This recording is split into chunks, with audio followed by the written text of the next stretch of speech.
Hello learners, আমরা আজকের এই পর্বে আলোচনা করব যে 2 প্লাস V1 কখন কখন ব্যবহৃত হয় বা কি কারণে ব্যবহৃত হয়। শুরুতে বলে রাখি যে আমরা জানি যে 2 এর পরে কিন্তু সবসময় V1 হয়, শুধু 2 এর পরে সবসময় ভার্বের 1 নম্বর ফর্ম হয়। বাট আবারও আমরা জানি যে কিছু কিছু শব্দ আছে যেগুলো 2 এর ব্যতিক্রম, এগুলোর পরে কিন্তু ভার্বের সাথে আইএনজি হয়। সেটা আমি আরেকটু মেনশন করে দিচ্ছি। যেমন আমরা বলেছিলাম look forward to, look forward to. আমি বলেছিলাম get used to, get used to. আমি বলেছিলাম with a view to, with a view to. এদের পরে কিন্তু কি হবে, ভার্বের সাথে আইএনজি যুক্ত হবে। ঠিক আছে, এদের পরে ভার্বের সাথে আইএনজি যুক্ত হবে। বাট শুধু টু এর পরে কিন্তু কখনো ভার্বের সাথে আইএনজি হবে না, বরং শুধু টু এর পরে আমরা কি করব, ভার্ব ওয়ান কে ইউজ করব।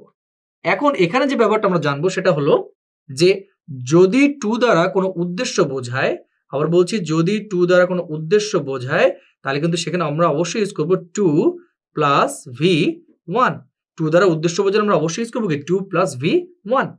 সো এখন আমরা যদি একটু দেখে নিই, একটা এক্সাম্পল দিই। ধরেন আমি বললাম যে she came here, she came here dash, আমি ব্র্যাকেটে দিলাম হেল্প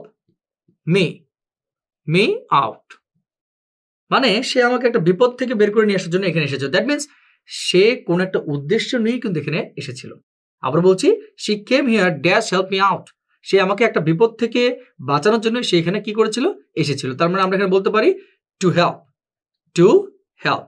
আবার বলছি এখানে কি বোঝানো হচ্ছে, উদ্দেশ্য। এখানে বোঝানো হচ্ছে উদ্দেশ্য।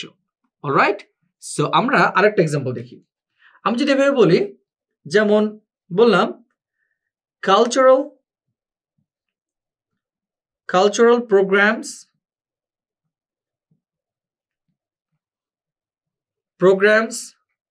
were arranged, cultural programs were arranged every night. তার মানে কি প্যাসিভ ভয়েসে আছে যে কালচারাল প্রোগ্রাম প্রত্যেক রাতে কি করা হতো, আয়োজন করা হতো। ড্যাশ ইন্সপায়ার, ইন্সপায়ার মানে কি অনুপ্রাণিত করা। ড্যাশ ইন্সপায়ার পিপল, মানুষকে অনুপ্রাণিত করতে। To plant trees more and more, to plant trees more and more. তার মানে এখন যদি আমি বলি যে cultural programmes were arranged every night, তাহলে এখানে অবশ্যই কালচারাল প্রোগ্রামগুলো কেন আয়োজন করা হয়েছিল, মানুষদেরকে উৎসাহ দিতে। কিসের জন্য উৎসাহ দিতে, যাতে তারা আরো বেশি করে গাছ লাগায়। তার মানে এই কালচারাল প্রোগ্রামগুলো আয়োজন করার একটাই উদ্দেশ্য ছিল, বা ওয়ান অফ দ্য রিজনস ছিল তারা এখানে, যেন তাদেরকে আমরা উদ্বুদ্ধ করতে পারি যেন তারা বেশি করে গাছ লাগাতে পারে। That means obviously there was a motive, তার একটা কি ছিল, মোটিভ ছিল। মোটিভটা কি, যেন তারা গাছ লাগাতে পারে। দ্যাট মিনস আমরা এখানে কি বলবো, টু ইন্সপায়ার, টু ইন্সপায়ার। তো আশা করি আপনারা বুঝতে পেরেছেন যে কখন আমরা টুটাকে ইউজ করবো। আমি আবার বলে দিচ্ছি, আমরা টুটা তখনই ইউজ করবো যখন কোনো উদ্দেশ্য বোঝাবে, ঠিক তখন আমরা ইউজ করবো টু।